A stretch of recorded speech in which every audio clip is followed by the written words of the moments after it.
Assalamualaikum warahmatullahi wabarakatuh. Waalaikumsalam. Selamat datang kembali pemirsa dalam acara Hazanah Quran yang insya Allah saya merasa senang sekali bisa menemani pemirsa semua berdialog dan juga berbincang dalam acara yang insya Allah akan memberikan manfaat untuk kita semua. Lalu pada episode hari ini kita akan membahas seperti biasa surah-surah dalam Al-Quran, yaitu Quran Surah Yunus dan juga Quran Surah Hud. Yang mana kita akan membahas dengan tema umum sabar tanpa batas penyelamatan Nabi Yunus dan juga Nabi Hud. Tentunya dalam membahas materi ini kita akan dibimbing langsung oleh guru kita yang telah hadir, yaitu Ustadz Nur Fajri Ramadan. Assalamualaikum Ustadz. Waalaikumsalam warahmatullahi wabarakatuh, Mas Faris. Gimana Ustadz, kabarnya sehat? Alhamdulillah baik, mudah-mudahan Mas Faris juga. Amin. Semoga Ustadz dan keluarga senantiasa dijaga dan juga diberikan kesehatan oleh Allah Subhanahu. Teman-teman di sini juga semua begitu juga, amin. Amin. Baik Ustadz, jadi pada hari ini kita akan membahas tentang surah Yunus terlebih dahulu ya Ustadz.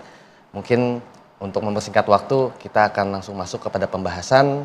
Untuk waktu dan tempat kami persilahkan pada Ustadz. Baik, alhamdulillah wassalatu wassalamu ala rasulullah wa ba'du.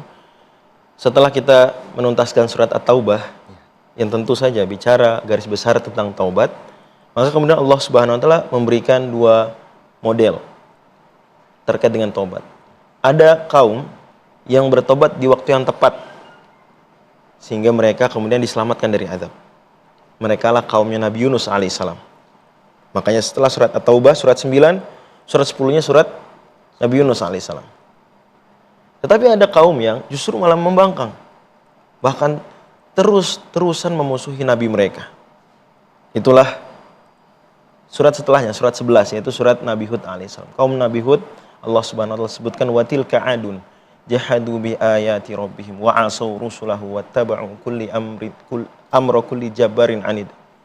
Kata Allah Subhanahu wa taala, kaum Nabi Hud itu justru membangkang, mengingkari ayat-ayat Allah Subhanahu wa taala, mendurhakai rasul mereka, dan justru menuruti perintah orang-orang yang sombong lagi melampaui batas.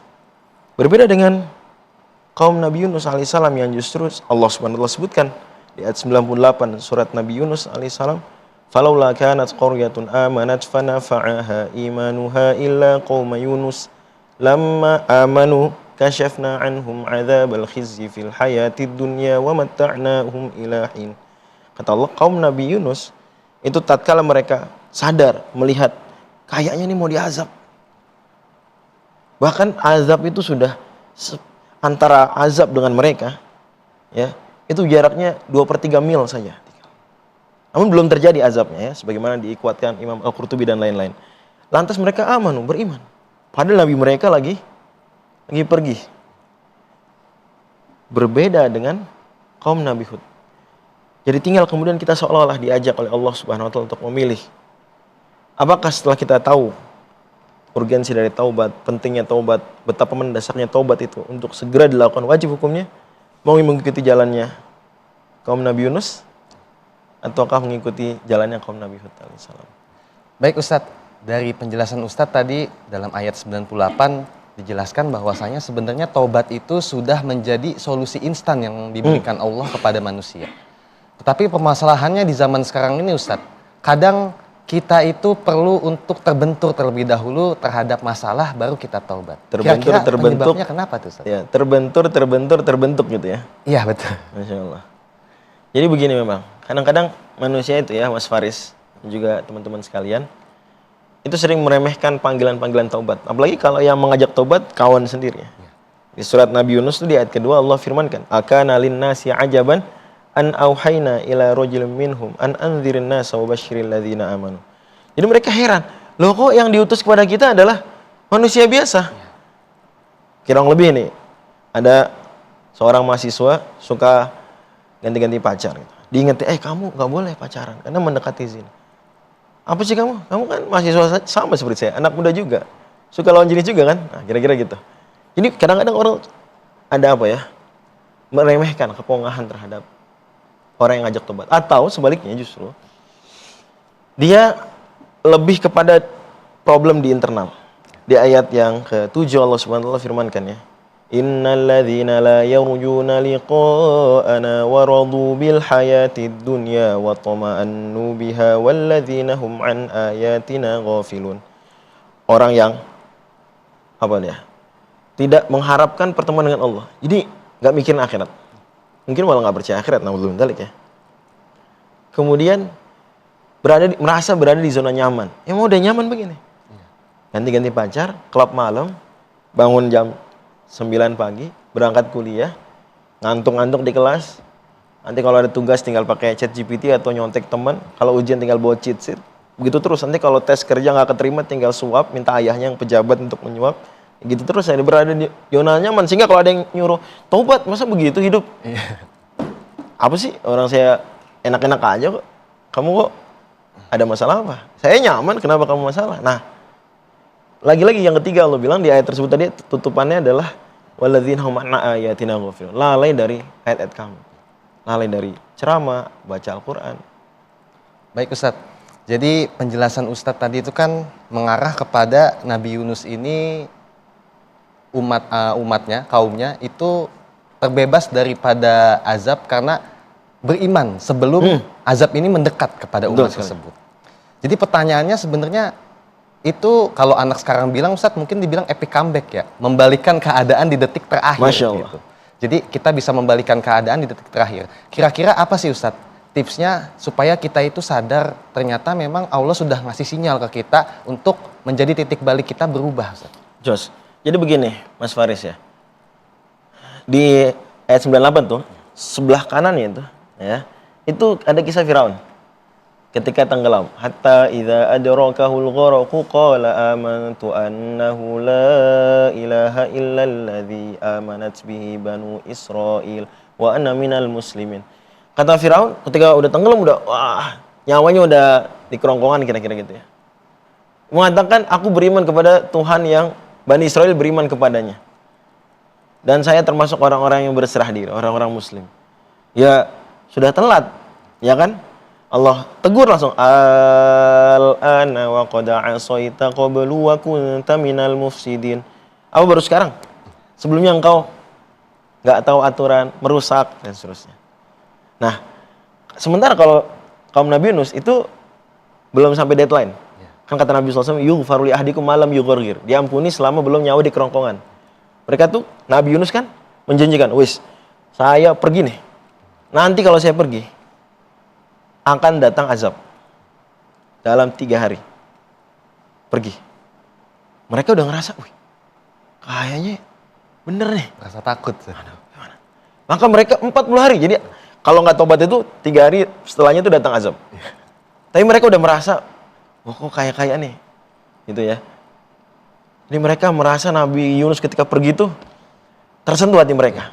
Kadang-kadang orang tuh baru dapat apa ya, hidayah itu ketika temennya udah putus asa. Betul.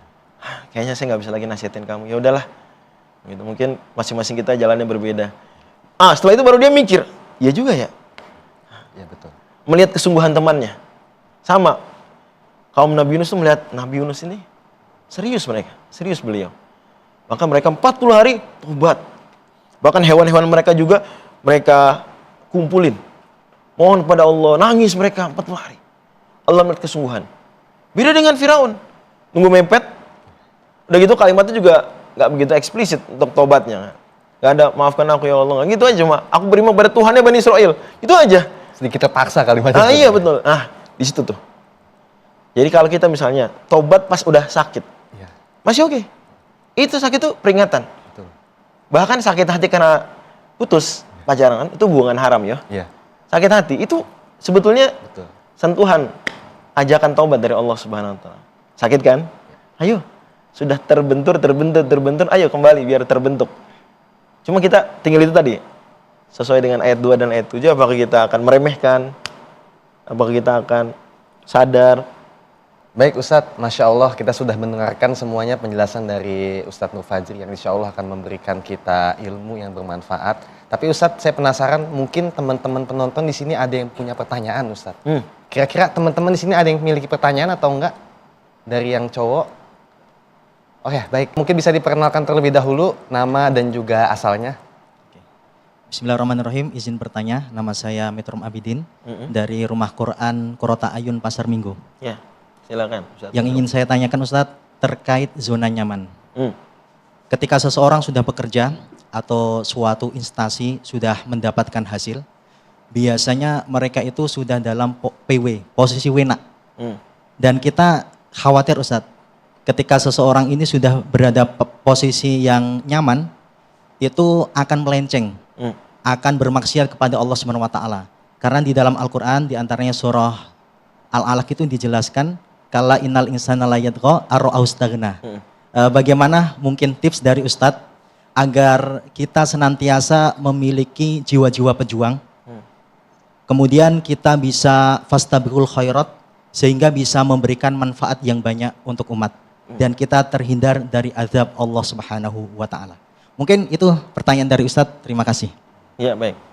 Langsung saya jawab nih, Mas Faris. Ya, dipersilahkan Ustadz untuk jawab. Jadi gini, saya Metrum ya, dan teman-teman sekalian. Ya. Di ayat tersebut ya, surat Al-Alaq, surat ke-96 di ayat yang ke-6 dan 7. Manusia melampaui batas ketika melihat dirinya ar-ra'ahu istaghna, sudah kaya, sudah nyaman gitu ya. Lanjutan ayatnya dong.